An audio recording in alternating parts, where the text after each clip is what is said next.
I'm your Boise Bench neighborhood reporter, Jessica Davis, where Boise Fire Department is investigating a mercury spill at a local post office.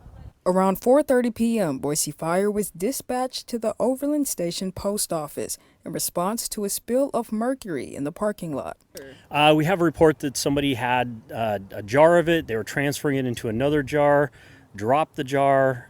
Based on the silvery appearance over in the parking lot, it's probably somewhere in the neighborhood of a cup and a half, maybe. Once arriving on scene, Hazmat crews checked to see if anything was tracked inside from the parking lot.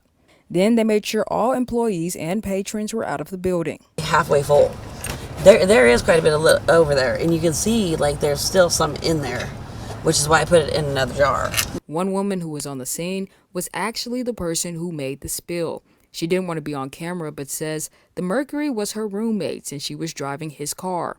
She went into the post office to use the bathroom. That's when the jar fell out of the car and hit the ground. And so I went home, went to the bathroom, came back. Well, I got like plastic gloves and stuff like that because I was going to try and clean it up more. And I called my boyfriend and he's like, call the fire department now, babe. And I was like, okay.